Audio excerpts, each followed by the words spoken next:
नमस्कार, मैं आपका दोस्त आपका भाई दीपक बात कर रहा हूं और आज मैं आपको असम की फिर से वो चीज़ें दिखाने वाला हूं जो शायद आपने नहीं देखी होंगी। और मैं दावे के साथ कह सकता हूं कि कोई भी टूरिस्टर इस जगह पे नहीं आएगा जहां मैं खड़ा हूं, क्योंकि ये जगह बहुत ही भीतर है और असम और अरुणाचल का बॉर्डर है। जितना भी टूरिस्टर आता है वो कामाख्या देवी मंदिर या अरुणाचल की अन्य जगहों पर जाके वापस चला जाता है।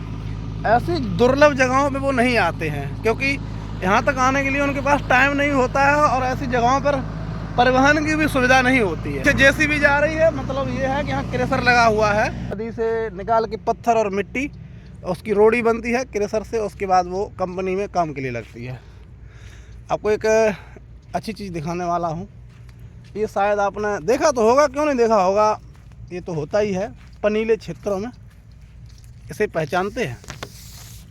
इसको नहीं पहचानते? अब देखिए साफ दिख रहा है। मेरे गांव में इसे पटेरो कहते, पटेरो। और कई जगह ऐसा होता है कि इसको काट के लोग सुखा लेते हैं और इसका जो मुख्य काम होता है वो होता है छप्पर के लिए काम यूज आता है और चारे के लिए भी लोग इसको यूज करते हैं। हालांकि मवेशी इसको डायरेक्ट नहीं खाती है, लेकिन बहुत ही काम की चीज़ होती है और ये हमेशा नहर इलाकों में होता है, मतलब जहाँ पानी भरा रहता है। जहाँ मैं खड़ा हूँ ये जगह नदी की ही है। फिलहाल बरसात नहीं हो रही इसलिए ये खाली पड़ी है। जब बरसात होती है तो यहाँ पे पानी भरा होता है। ये नदी में ही मैं खड़ा हूँ और ये ऊपर घाटी है नदी की और वो सामने ऊपर पहाड़ दिख रहे हैं। मैं आपको यहाँ पे जो चीज़ दिखाने वाला हूँ वो ये है कि अरुणाचल से एक नदी आई है, नाला टाइप की छोटी नदी, और उस नदी का मिलन हुआ है, इधर से आई है अरुणाचल की नदी, ठीक है, पश्चिम से, और ये पूर्वी भाग से आई है सुबनसिरी। मैं आपको नदी पर ले चल के वहाँ से दिखाता हूँ। जी दोस्तों, मैं इसी की बात कर रहा था। ये जो नदी है ये अरुणाचल की पहाड़ियों से निकली है। सामने ब्रिज दिख रहा होगा आपको, तो अरुणाचल की पहाड़ियों से छोटी नदी निकल के आई है और इधर से सुबनसिरी आई है, जहां मैं अभी दिखाऊंगा आपको थोड़ी देर में। ये नदी का पानी है, ये सीधा आगे मिल जाता है उधर, और उधर से आई है सुबनसिरी, उधर से ऐसे अब वहाँ मिल जाता है। एक आती है पश्चिमी साइड से, दूसरी आती है पूर्वी साइड से। दोनों पश्चिम और पूरब से मिलके दक्षिण की तरफ चली जाती हैं और आगे जाके ब्रह्मपुत्र नदी में ये दोनों मिल जाती हैं। रहस्यमयी बात है वो ये है कि ये जो नदी अरुणाचल की आती है ये, और जो सुबनसिरी नदी आई है वो भी अरुणाचल की पहाड़ियों से ही निकली है, लेकिन वो असम होकर के जाती है। तो इन दोनों नदियों में क्या खासियत है कि इनमें एक का पानी गर्म आता है, हल्का हल्का गुनगुना, और एक का बिल्कुल ठंडा आता है। अब मुझे याद नहीं है कि इस वाली नदी का पानी गुनगुना है या वो उस साइड सामने सुबनसिरी जो निकली है उसका गुनगुना है। मैं आपको टच करके बताऊंगा, फिर बता पाऊंगा कि कौन सी का गुनगुना है। अरुणाचल के बस्ती से निकली है उसका गुनगुना है, या अरुणाचल की पहाड़ियों से जो सुबनसिरी निकली है जहाँ पे हाइड्रो प्रोजेक्ट बन रहा है उसका पानी गुनगुना है। ये बात मैं आपको बताऊंगा। और आप देख रहे हैं जैसे गंगा का कछार होता है ना, वही कंडीशन है। और मैं यहाँ इसलिए आया हूँ, इसका मुख्य मकसद मेरा ये है भाई साहब, मैं यहाँ आया हूँ लैट्रिन करने। मैं गांव का लड़का हूँ, तो गांव में लैट्रिन हम ज़्यादातर नदी के किनारे जाते हैं तो मज़ा आता है। जी हाँ, ये ठंडा है, ये वाला पानी जो है वो ठंडा है। ये अरुणाचल से निकल के आते हैं, अरुणाचल की पहाड़ियों से। अरुणाचल की जो बस्ती है पहाड़ियों पे, उनका सारा पानी, वहाँ के खेतों का पानी, पहाड़ियों का पानी सारा इसी नदी में आता है। नाला टाइप का है, ये आता है और यहाँ से आगे जाके ये उधर मिल जाता है सुबनसिरी में। वहाँ से आती है घूम के सुबनसिरी, और दोनों मिल करके सीधे चले जाते हैं सामने दक्षिण साइड, और सीधे ये मिल जाते हैं जाकर के ब्रह्मपुत्र में। ब्रह्मपुत्र यहाँ से 15-20 किलोमीटर दूर है। ये छोटी सी नदी का भी पुल काफ़ी बड़ा है, इससे ये कन्फर्म होता है कि यहाँ की नदियाँ छोटी नहीं होती हैं असम की। यहाँ मैं खड़ा हूँ, पीछे जो पहाड़ियाँ दिख रही हैं ये अरुणाचल की हैं, लेकिन जिस जगह मैं खड़ा हूँ ये असम की जगह है। ये जगह असम में पड़ती है और ऊपर जो झोपड़ी बनी हुई है वो सामने आपको दिख रही होगी, मैं आपको दिखाता हूँ। ये जो झोपड़ी बनी हुई है ये अरुणाचल का पार्ट है। ऊपर जो नदी की किनारी है वो अरुणाचल की है। यहाँ मैं खड़ा हूँ ये असम का पार्ट है, और सामने ये बिल्कुल नदी के उस पार जो बस्ती दिख रही है ये सारी असम की है। बाकी का सामने क्रेशर लगा हुआ है। और यहाँ एक नहीं, नदी पे 3-4 क्रेशर लगे हैं जिनका काम है मिट्टी रोड़ी बनाना और कंपनी को देना या इलाके में बेचना।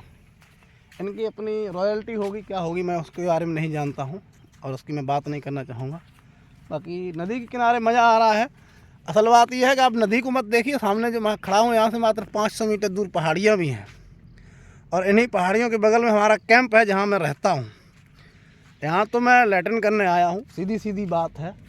मैं गांव का लड़का हूँ तो सीधी बात है कि मुझे जितना मज़ा इस मैदान में लैट्रिन करने में आएगा उतना मज़ा मुझे अंदर नहीं आता है।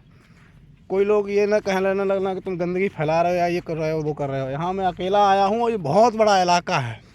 और दूसरी बात ये है कि कल शाम से यहाँ ग्रिड नहीं आ रही है, जनसेट चल रहा है, समर टैंक में पानी भी नहीं आ रहा है, तो ये भी एक बड़ी प्रॉब्लम है। तो मैं चाहता तो वहीं अंदर ही लैट्रिन करके आता, लेकिन मुझे पता है कि वहाँ आज पानी नहीं है, इसलिए मैं थोड़ा नदी की तरफ चला आया। थोड़ा नदी देखूँगा और इधर ही थोड़ा हल्का होकर के जाऊँगा। सुबह का माहौल है। और दोस्तों ऐसी जगह पे अगर हम फाग गाएं या भगवान शंकर की साखियाँ गाएं तो कैसा लगेगा? मुझे लगता है बहुत ज़बरदस्त, क्योंकि यहाँ कोई सुनने वाला नहीं है। फाग का भजन ऐसी जगहों पे गाने में बड़ा मज़ा आएगा, क्योंकि यहाँ कोई सुनने वाला नहीं है, पूरा ही मैदान है। और मैं आपको उस तरफ ले जा रहा हूँ जिस तरफ ये नदी दूसरी सुबानसिरी से मिली है। अभी कुछ ही देर में आपको मैं उस जगह पहुँचाऊँगा जहाँ ये दोनों नदियाँ मिली हैं, एक बड़ी नदी सुबानसिरी और छोटी वाली अरुणाचल वाली बच्ची। दोस्तों ये देखिए, ये आई है सुबानसिरी। अब मैं आपको सही से दिखा पा रहा हूँ, ये सुबानसिरी आई है और इधर से ये गई है अरुणाचल वाली नदी, जो अभी मैंने आपको ब्रिज दिखाया था। ये ब्रिज आया यहाँ से सामने ऐसा और ये आई ऐसा, बीच में ये एक डेल्टा सा बन गया है, जिसको मैं एक टापू कह दूँ, डेल्टा कह दूँ, छोटा बन गया है नदियों के कारण। दोनों नदी एक इस साइड से चली गई ऐसी सामने और दूसरी इधर से चली गई और आगे सीधी चली गई ये दक्षिण में, और ये सीधी 15 किलोमीटर दूर जाके ब्रह्मपुत्र में मिल जाती हैं। यही मैं आपको दिखाने आया था। और ये जो नदी है इसका पानी गुनगुना हल्का आता है और इसका आता है ठंडा। मैंने टच करके देखा था।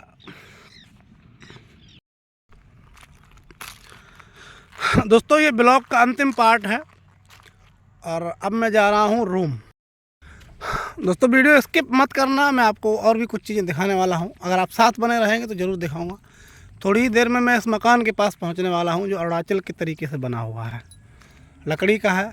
इसमें नीचे कुछ नहीं लगा होता है, नीचे सीधी लकड़ी के खम्भे लगा के बना देते हैं, जैसे सामने आपको एक दिख रहा है ये, वो नीचे सीधे पिलर है, नीचे कोई नींव वगैरह नहीं भरी है, बस ये सादा ऊपर बना देंगे, नीचे ऐसा ही रखेंगे। उसका मुख्य कारण है ये कि अगर कभी बाढ़ आएगी तो पानी से ये बहेगा नहीं। इनके नीचे इनकी मुर्गियाँ वगैरह रहती हैं, कुत्ते वगैरह बैठे रहते हैं, ये सब चीज़ें हैं। उसी तरीके का ये है, लकड़ी का बना हुआ है, नीचे इनके कुछ नहीं है, ऊपर दालान है, मुर्गे वगैरह रखते हैं। यहीं घर में सारी सुविधाएं हैं, डिश है, टीवी है, लाइट है, फ्रिज है, कूलर है, सब कुछ है। बस मकान लकड़ी का है जो कि इनका शौक़ है। आप नज़दीक से देख पा रहे होंगे, नीचे आप देख रहे हैं कोई नींव वगैरह नहीं भरी हुई है। इसके नीचे इनकी मुर्गियाँ वगैरह रहती हैं। घरों में सोफ़ा, कवर, बेड, बक्सा सब मिलेगा, सब कुछ है। बस इन्हें लकड़ी से प्यार है, लकड़ी और टिन से ही मकान बनाते हैं। बगीचे का शौक़ रहता है तो छोटा मोटा बगीचा घर के आसपास ज़रूर लगा के रखते हैं। इसके अलावा आप सामने देख रहे हैं बहुत अच्छी बिल्डिंग बनी हुई है। इसके अंदर एक फैक्ट्री चलती है जिसमें गमछे वगैरह बनाए जाते हैं। ये पूरी बस्ती है छोटी छोटी सी, जहाँ लोग रह रहे हैं अपने तरीके से।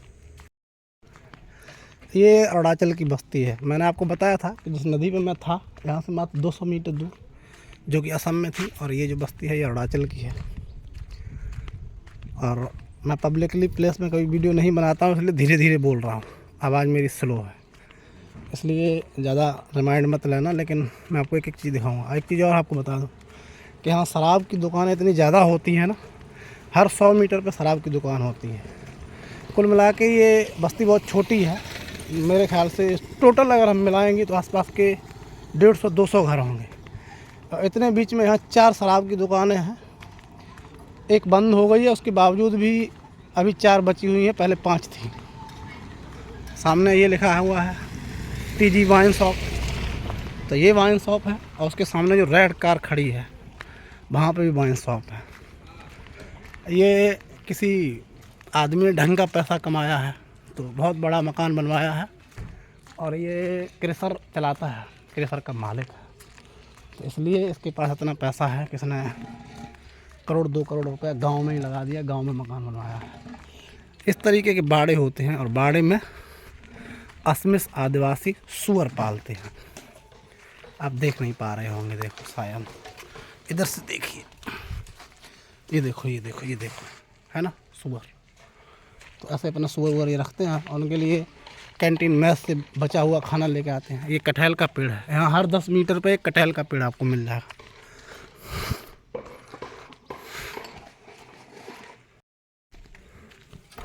ये वो मकान है जो किसी ने बनवाया है। हर 10 मीटर पे एक कटहल और बेरी का पेड़, गूलर का पेड़। हालांकि ये इलाका ही जंगली है, जंगल तो यहाँ है ही, लेकिन अलग लेवल का जंगल है, अलग लेवल की झाड़ियाँ हैं, अलग लेवल की चीज़ें हैं। अब मैं आ गया हूँ अपने कैंप ग्राउंड में, जहाँ मैं रियल में रहता हूँ, और मैं आपको एक और चीज़ दिखाऊंगा जो आपने कभी नहीं देखी हो। ये कैंप ग्राउंड है, NHPC का है, जहाँ पे ढेर सारा सामान रखा है। गलियाँ सड़कें, और सड़कों के आसपास उगी हुई घास, ये हमें रोमांचित करती रहती है। जिस जगह मैं रह रहा हूँ ये ज़बरदस्त जगह है। ये देखिए, ये हाइड्रो प्रोजेक्ट के सारे पार्ट्स हैं जो बनने वाला है, टरबाइन मशीन के आसपास लगेंगे। ये सामने आपको दिख रहा है एक चीज़, देखो ये देखो, ये जो है ना, ये टरबाइन मशीन का वो पार्ट है जो घूमेगा अपनी धुरी पे पानी के प्रेशर से, और उससे बनेगी बिजली। उसी का काम चल रहा है। आज संडे है, आलू के पराठे खाने हैं। थोड़ी देर बाद जाऊंगा खाने, क्योंकि 8 बज रहे हैं। हाथ मुंह धो के जाऊँगा, खा के आऊँगा, उसके बाद नहाऊँगा। अदर ब्लॉगर्स की तरह मैं आपको ये नहीं बताता हूँ समय के बजे हैं 10, हम जा रहे हैं जसमन नगर। हेलो दोस्तों, स्वागत है मेरे ब्लॉग में। जय श्री कृष्ण, जय श्री राधे, क्या बोलते, जय श्री कृष्ण, जय श्री राधे, जय माता दी गाइस। और गाइस सुबह के बजे हैं 10, और सुबह से गाइस मैं जा रहा हूँ जसमन नगर जाऊँगा, वहाँ से ये करूँगा वो करूँगा। भैया आए हैं, जो भैया हमसे मिले हैं, भैया ये इस तरीके के ब्लॉग मैं नहीं बनाता हूँ भाई, पता नहीं कौन बनाता है, लेकिन ज़बरदस्त होता है। अच्छा देखो ना, बेरी के पेड़ पे बेर लदे हुए हैं। यहाँ बचपन नहीं रहता है। सामने ये पेड़ है, मेरे गांव में से शिष्य को पेड़ बोलते, शिष्य, इसको यहाँ क्या बोलते मैं नहीं जानता। मज़े वाली चीज़ है वो, होते होते पेड़ों की जो व्यवस्था है वो इस तरीके की हो जाती है। भीना भीना पानी बरसता है, पेड़ों के तने सदैव भीगे रहते हैं, और इस कदर भीगे रहते हैं कि पेड़ों के तने पे घास हो जाती है। ये देखो लताएं जो आपको रोमांचित करेंगी। और असम का ऐसा कोई पेड़ नहीं मिलेगा जिसके तने एकदम सपाट और सही हो। हर तने पे घास उगी मिलेगी, ख़ास तौर पे बेरी पे तो उग ही आती है। ये देखो, आप देखेंगे तो अचंभित लगेगा आपको। ये देखिए कितनी बड़ी बड़ी घास पेड़ के ऊपर जमी हुई है। ये बेरी का पेड़ है। बेर भी डले होंगे कहीं ना कहीं अभी यहाँ पर, सामने लगे ही हुए हैं। मैं तोड़ने लायक नहीं हूँ सक्षम, क्योंकि ऊंचे हैं ये।